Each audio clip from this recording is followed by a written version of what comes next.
Hello and welcome to World Talks on TVP World with me, Anna Kalczyńska.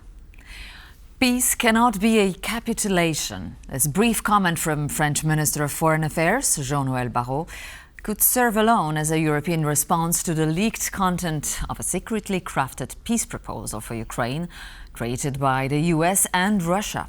As European Union foreign ministers met in Brussels today, they discussed this unpublished document, emphasizing that it is not the victim's ability to defend themselves that should be limited, but rather the aggressor's capacity for aggression.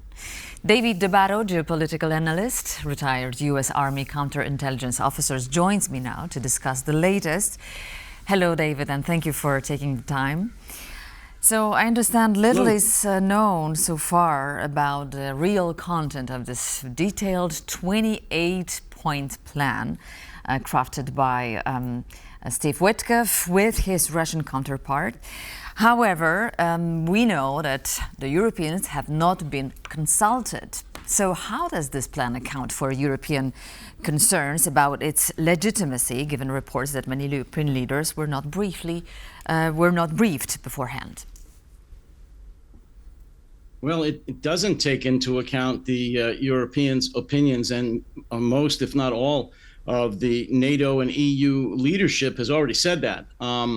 They're very disappointed with the fact that they've been left out again. And look, since at least February of 2022, with the full-scale invasion of Ukraine by Russia, Europe has been very strong, very vocal about being involved not only in supporting Ukraine, but in any negotiations or talks between the West, NATO, EU, and Ukraine, or Russia rather.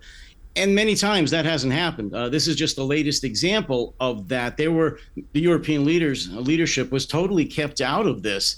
Actually, the Ukrainian leaders were totally kept out of this. And it's not the first time.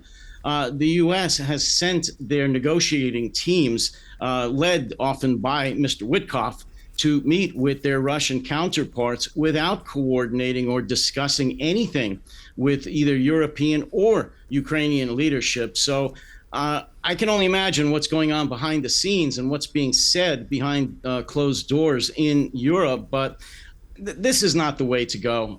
It really isn't. You can't negotiate anything for Ukraine without Ukraine. You can't negotiate anything for Europe without Europe. And apparently that's still what's being done in these recent alleged 28-point peace plan put forward by the United States.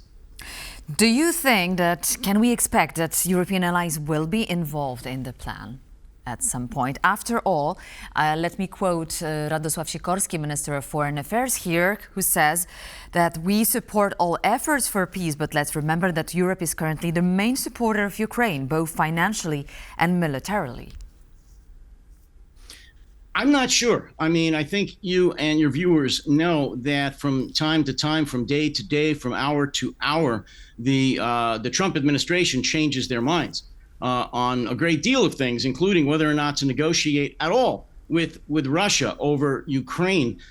So I'm not sure if they're going to involve the European leadership. I think that would be extremely wise. And if Mr. Witkoff, our Secretary of State, Marco Rubio, has any say in this, I hope that they're able to persuade our president to bring in the European leadership as soon as possible, before anything is certainly negotiated or agreed upon. If they don't, if some agreement comes about between the United States and Russia about Ukraine and involving Europe in any way without the input of Europe and Ukraine, I'm here to tell you that's going to be a real disaster.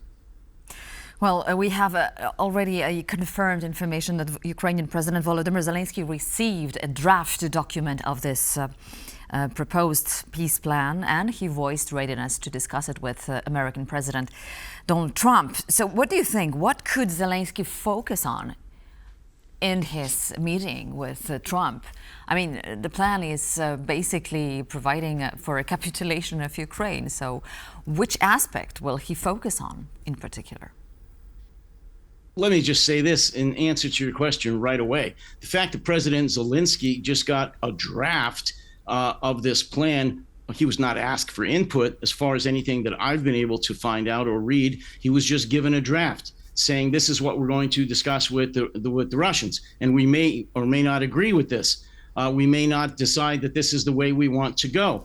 The way that President Zelenskyy should respond to this is the way he's responded in the past, very strongly saying that we will not capitulate. We're not going to trade land for peace because there is no peace by trading land that Russia has taken illegally in a genocidal war. Why give Russia about 20% of Ukraine or even more, which I think is being discussed in this peace plan, for land that they haven't even occupied, that they haven't even taken, where Russian troops don't even exist right now?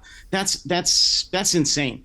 And so to answer your question, what should President Zelenskyy say? He should reiterate what he said before, that they are more than willing to negotiate at any time with the Russian leadership and the American leadership about a fair and lasting peace for Ukraine that doesn't involve giving up their land, and more importantly, at least as important, gives them long-term security guarantees. I don't know if there's any such details in this 28-point plan, but I'd be willing to bet that there's not long-term security guarantees for Ukraine.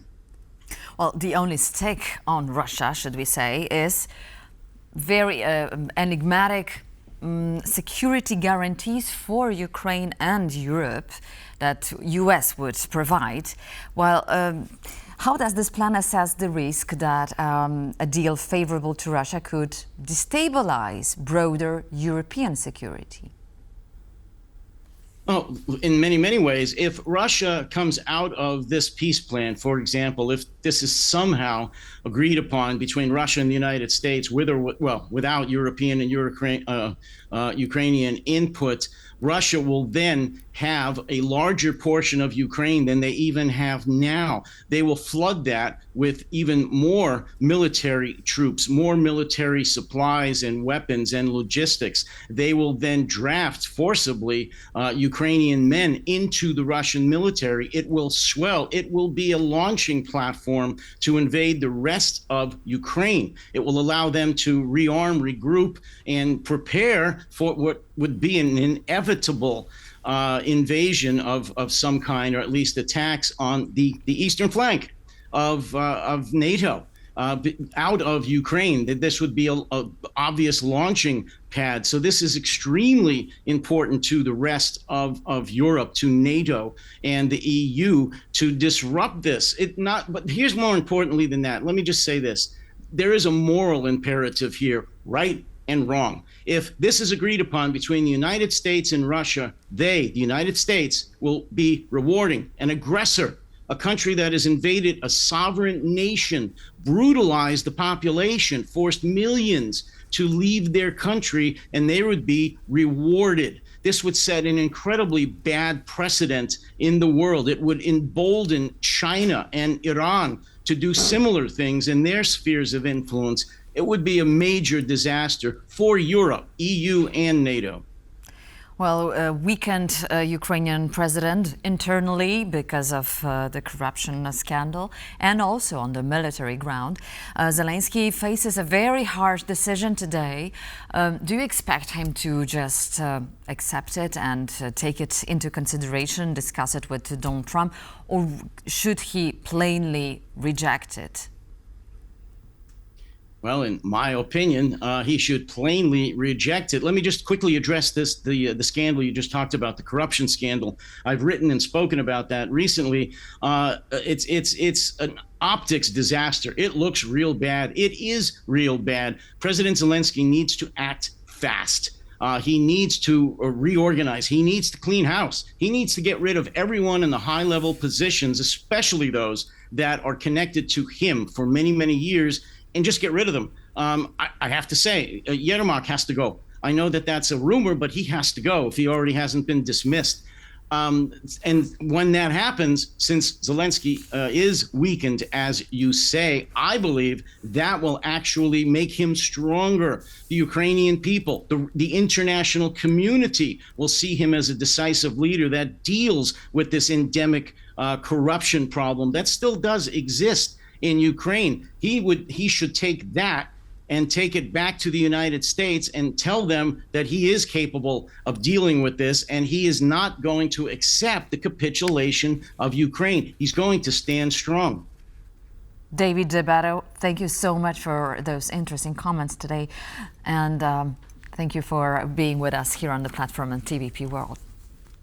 Have a nice day. My pleasure. And thank you for watching World Talks. The coverage of TVP World continues, and see you soon.